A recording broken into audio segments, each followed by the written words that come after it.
Names have been changed to protect the identity of the survivor.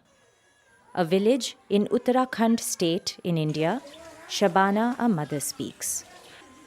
Her clothes were full of blood. The doctor got very angry and said, "This is not an injury. This is a rape case." Nidhi Goyal, a disability rights activist and a consultant for Human Rights Watch. In 2014, Razia, a 13-year-old girl with an intellectual disability and difficulty in speaking, was raped by her brother's tutor in a village in Uttarakhand. Accessing justice is specifically difficult for women and girls with disabilities.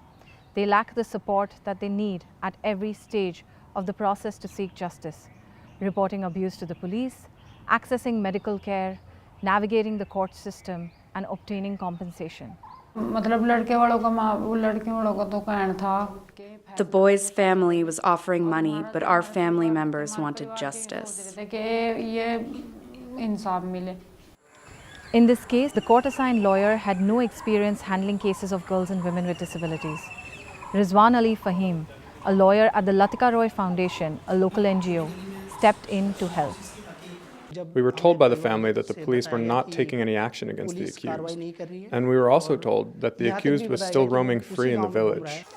In 2012 and 2013, India adopted new laws to address the specific needs of women and girls with disabilities, including the right to record testimony with the police in a safe place of their choice, the right to be assisted by an interpreter or a support person, and the right to identify the accused using a method other than visual identification, such as a voice lineup. But these new laws need to be implemented in order to protect the rights of women and girls with disabilities.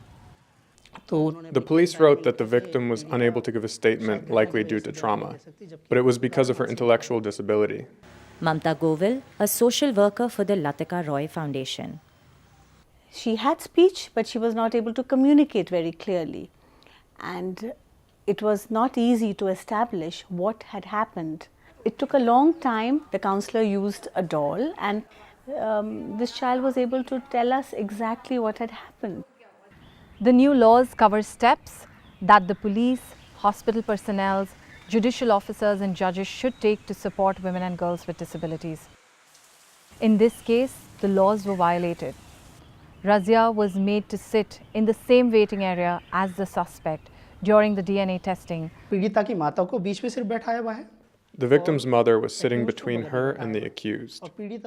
And the victim was very troubled by this, because the accused was sitting very proudly in front of her. Although initially the case was not handled correctly, a senior police official intervened to implement the legal protections, helping Razia and many others in the district.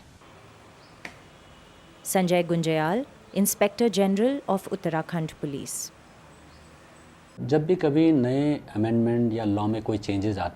Whenever there are new amendments or changes in the law, it's very important that all the investigating officers or police officers are properly trained, and that the training should not just be related to the law, but they should also be sensitized to the emotional and the psychological impact that the victim goes through.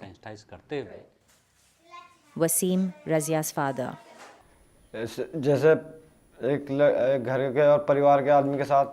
As you know, if such a thing happens to any girl in your family, it's a difficult time for the entire family. After a long struggle of doing many rounds in court, the court directed the government to give us $3,000 as compensation. It's been 3 years, and we still haven't gotten the money. Razia's case demonstrates that India is taking steps forward in upholding laws to protect women and girls with disabilities. But making this happen demands an engagement from strong grassroots organizations, informed lawyers, trained police, and a genuine commitment from the government to provide support they need to heal from sexual violence.